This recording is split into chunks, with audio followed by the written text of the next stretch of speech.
For chapter 8, rotational of a rigid body, chapter 8, rotational of a rigid body, for your lecture,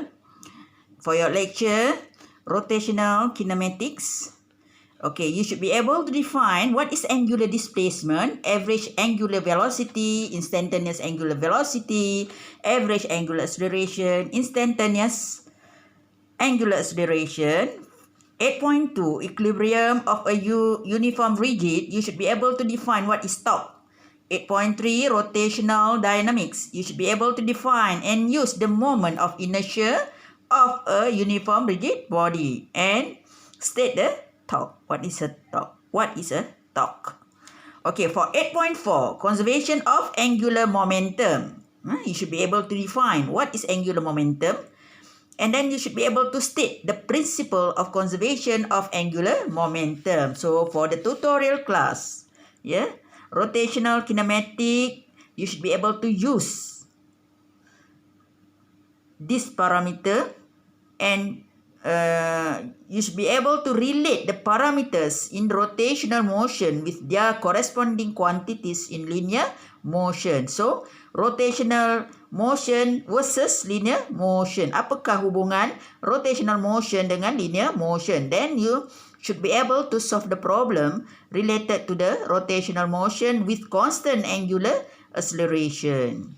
For 8.2, you should be able to solve the problem related to equilibrium of a uniform rigid body. And then you should be able to use torque and solve the problem. For 8.4, you should be able to use angular momentum and solve the problem. Use the principle of conservation of angular momentum, and you juga boleh solve the problem given. Okay. Now, what is a rotational and what is a rigid body? Rotational, anything make a circular motion with an axis. Dia membuat satu putaran dengan satu paksi. Apa itu rigid body? Now, consider ada satu telur. You consider ada satu telur yang awak putarkan. Bila awak putar di atas satu paksi, dia bukan merupakan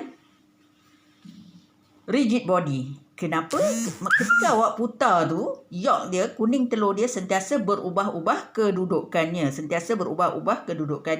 Tetapi kalau awak rebus dia dan awak putarkan dia pada satu paksi, dia merupakan rigid body sebab yoke dia tidak berubah ke sana ke sini. Satu lagi contoh, sekiranya ada disk disk ni awak tanda dengan satu titik ni kan, disk yang solid. Jarak di antara titik ni dengan paksi sentiasa sama dalam setiap putaran. Begitu juga dengan titik ni. Kalau awak buat putaran, radius dia sentiasa sama. Ataupun awak letak di atas disk ni guli 1, guli 2, guli 3, awak letak dan simenkan dia. Bila awak buat putaran di atas satu paksi, kedudukan guli 1, bila awak putar, radius dia sentiasa sama. Begitu juga dengan kedudukan guli 2, radius dia sentiasa sama. Yang penting dalam rigid body, kedudukan partikel dia mestilah sama, baru kita panggil dia sebagai rigid body. Kalau sesuatu yang boleh berubah-ubah ketika partikel tu, kedudukan partikel itu boleh berubah-ubah pada satu paksi, maka dia bukanlah rigid body. Kalau awak pandangan daripada atas, jadi awak akan nampak disk itu adalah circle, betul-betul circle. Kalau ada pergerakan dari A ke B, dia adalah mengikut anti-clockwise, gerakan anti-clockwise, arah lawan jam. Kalau B ke A, dia adalah ikut lawan jam. Jarak di antara B dan pusat paksi ni adalah R. Sudut yang menyapu pergerakan ini adalah theta. Jadi untuk rotational rigid body ini, theta ini adalah vektor lah, sama ada dia anti-clockwise ataupun clockwise. Dia ada arah dia, clockwise ataupun anti-clockwise. Jadi Apakah dia S? S dikenali sebagai a crank. Theta adalah angular displacement. R is a radius. Okay. Angular displacement kita disimbolkan sebagai theta. Ya. Theta ini unit dia ada 3. Sama ada radian. Radian ataupun singkatan dia rad, RAD. Ataupun degree, dia punya simbol adalah tanda bulat di sebelah atas, ataupun revolution ataupun REV, ya, REV. Okey. Apakah parameters yang terlibat dalam rotational of rigid body untuk chapter 8 ini? Okey, cuba kita lihat. Saya nak membandingkan analogi, ya. Di sebelah sini semua adalah linear motion. Di sebelah sini semua adalah linear motion.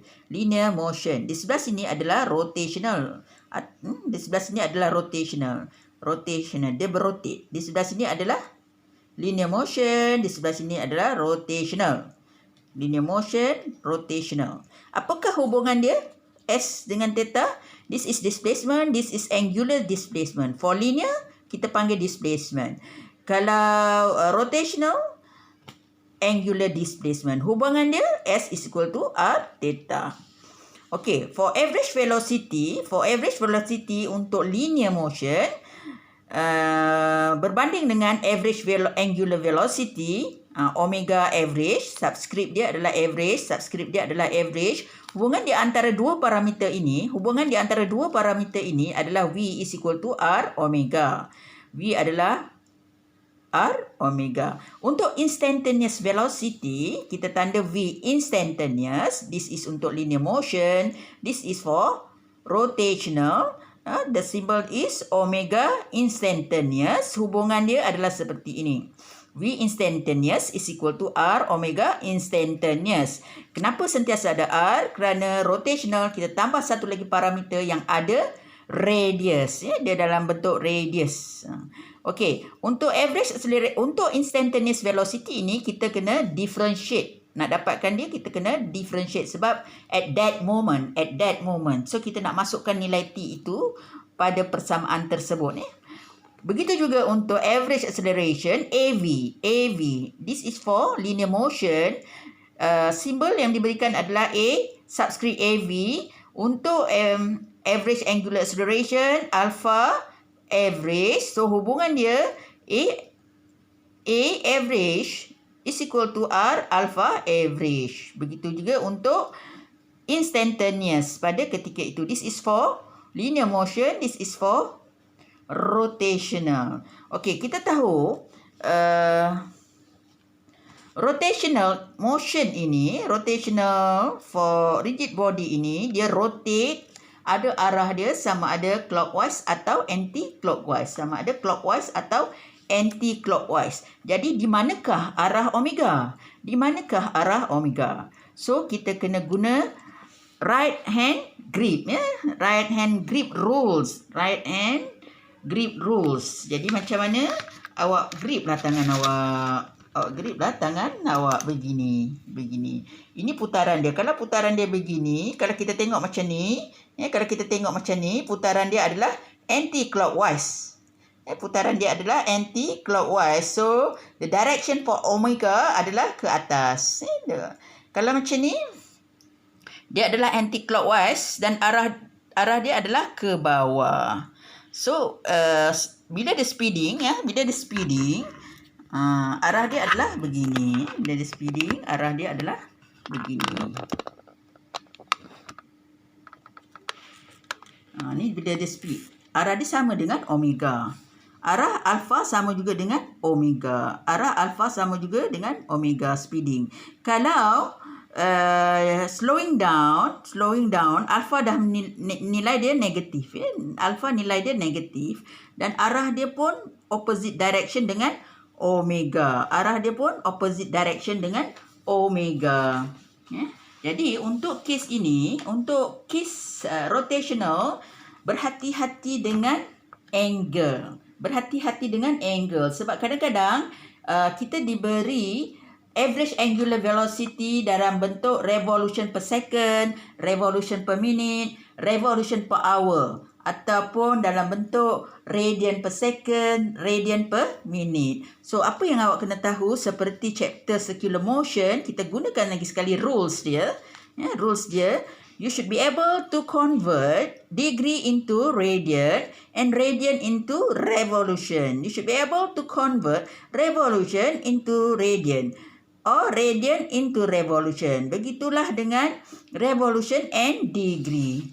So, you kena tahu macam mana nak tukar degree kepada revolution, revolution kepada radian, radian kepada revolution dan apa-apa jua persamaan yang diberi. Unit SI mestilah betul dan penggunaan dia mestilah betul. Jadi berhati-hati dengan unit SI pada angular displacement dan angular velocity Perhatikan unit-unit yang diberi dan perhatikan soalan-soalan yang melibatkan